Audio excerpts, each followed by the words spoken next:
नमस्ते। आज हम एक ऐसे छिपे हुए हीरो के बारे में बात करने वाले हैं।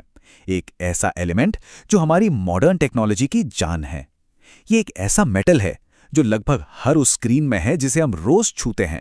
कभी सोचा है कि जब कोई अपने स्मार्टफोन की स्क्रीन पर उंगली फिराता है तो असल में होता क्या है? वो कौन सी ऐसी अनदेखी चीज है जो हमारे टच को एक कमांड में बदल देती है? ये किसी रहस्य जैसा लगता है ना? और यकीन मानिए, इसका जवाब काफी हैरान करने वाला है। तो जवाब है एक मेटल। लेकिन ठहरिए, ये कोई आम मेटल नहीं है। ये इतना ज्यादा सॉफ्ट है कि इसे नाखून से भी खरोचा जा सकता है। और इसकी एक बहुत ही, कह सकते हैं, अजीब आदत है। जब आप इसे मोड़ते हैं तो ये सचमुच चीखता है। हाँ, बिल्कुल सही सुना, ये चीखता है। ओके, तो चलिए अब इस पर थोड़ी और गहराई से बात करते हैं। इस रहस्यमयी मेटल का नाम है इंडियम। और हाँ, इसका ये चीखने वाला जो गुण है ना, वो बिल्कुल असली है। और यही बात इसे साइंस की दुनिया की सबसे अनोखी चीजों में से एक बनाती है। और ये सिर्फ कोई मनगढ़ंत कहानी नहीं है, ये एक साइंटिफिक फैक्ट है। जैसा कि ये कोटेशन बताता है, जब इंडियम को बेंड किया जाता है तो उसके क्रिस्टल्स टूटते हैं और एक बहुत तेज पिच वाली आवाज निकलती है। वही चीख जो इसे इतना यादगार बना देती है। तो आखिर ये इंडियम है क्या भला? इसका सिंबल है IN और एटॉमिक नंबर है 49। ये एक चांदी जैसी सफेद धातु है जो रूम टेम्परेचर पर सॉलिड रहती है। लेकिन जो चीज इसे सबसे अलग बनाती है वो है इसकी अविश्वसनीय नरमी। मोह स्केल पर जो मिनरल्स की हार्डनेस नापता है, इसकी रेटिंग सिर्फ 1.2 है। मतलब ये इतना नरम है कि नाखून से भी ज्यादा सॉफ्ट है। तो सवाल उठता है कि इतने अजीबोगरीब गुणों वाले एलिमेंट की खोज आखिर हुई कैसे? जैसा कि साइंस में अक्सर होता है, ये पूरी तरह से एक एक्सीडेंट था। तो बात है 1863 की।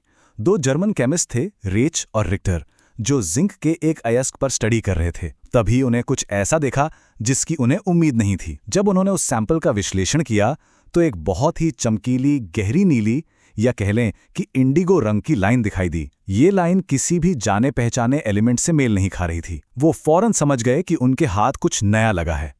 और उस खूबसूरत स्पेक्ट्रल लाइन के सम्मान में उन्होंने इसका नाम रख दिया इंडियम। लेकिन इंडियम सिर्फ एक दिलचस्प साइंटिफिक फैक्ट बनकर नहीं रह गया है। ये उससे कहीं ज्यादा है। ये आज की मॉडर्न टेक्नोलॉजी का एक बहुत ही जरूरी हिस्सा है, जो उन डिवाइसेस में छिपा है जिन्हें हम रोज इस्तेमाल करते हैं। तो सवाल ये है कि इंडियम आखिर इस्तेमाल होता कहाँ है? ये चार्ट पूरी कहानी साफ कर देता है। जरा देखिए, इसका आधा हिस्सा, पूरे 50%, सिर्फ एक चीज बनाने में चला जाता है, इंडियम टिन ऑक्साइड, जिसे शॉर्ट में ITO कहते हैं। और यही वो जादुई चीज है जो हमारी स्क्रीन्स को काम करने लायक बनाती है।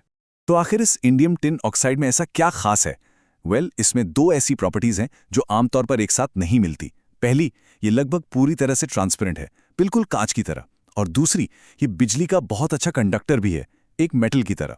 यही अनोखा कॉम्बिनेशन इसे टच स्क्रीन्स और LCDs के लिए परफेक्ट बनाता है। मतलब स्क्रीन के आर पार देख भी सकते हैं और टच करने पर इलेक्ट्रिक सिग्नल भी भेजा जा सकता है। पर कहानी यहीं खत्म नहीं होती। इंडियम सिर्फ स्क्रीन तक ही सीमित नहीं है।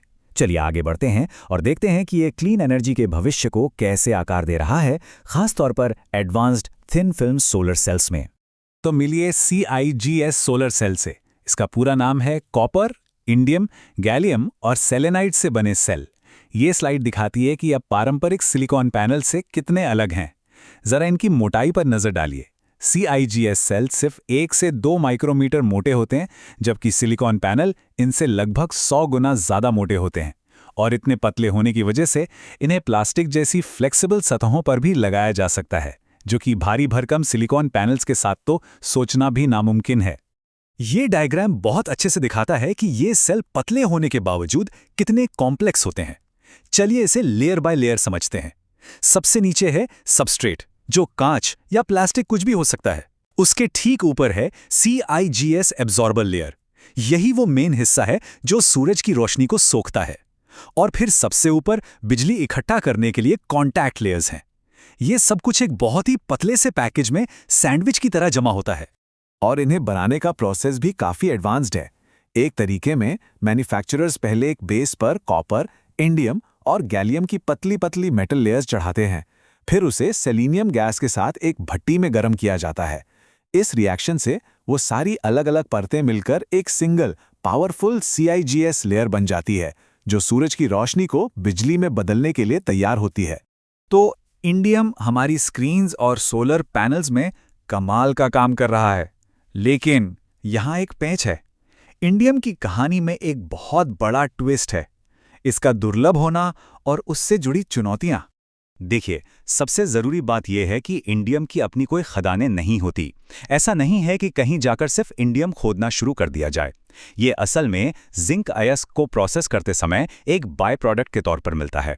इसका सीधा मतलब ये हुआ कि दुनिया में कितना इंडियम निकलेगा, ये इस बात पर निर्भर करता है कि कितना जिंक निकाला जा रहा है। अगर जिंक की मांग कम हो जाए तो इंडियम की सप्लाई भी अपने आप कम हो जाएगी, भले ही हमारी टेक्नोलॉजी को इसकी कितनी ही ज्यादा जरूरत क्यों ना हो। इस सप्लाई की समस्या को ठीक से समझने के लिए जरा इस नंबर पर गौर कीजिए।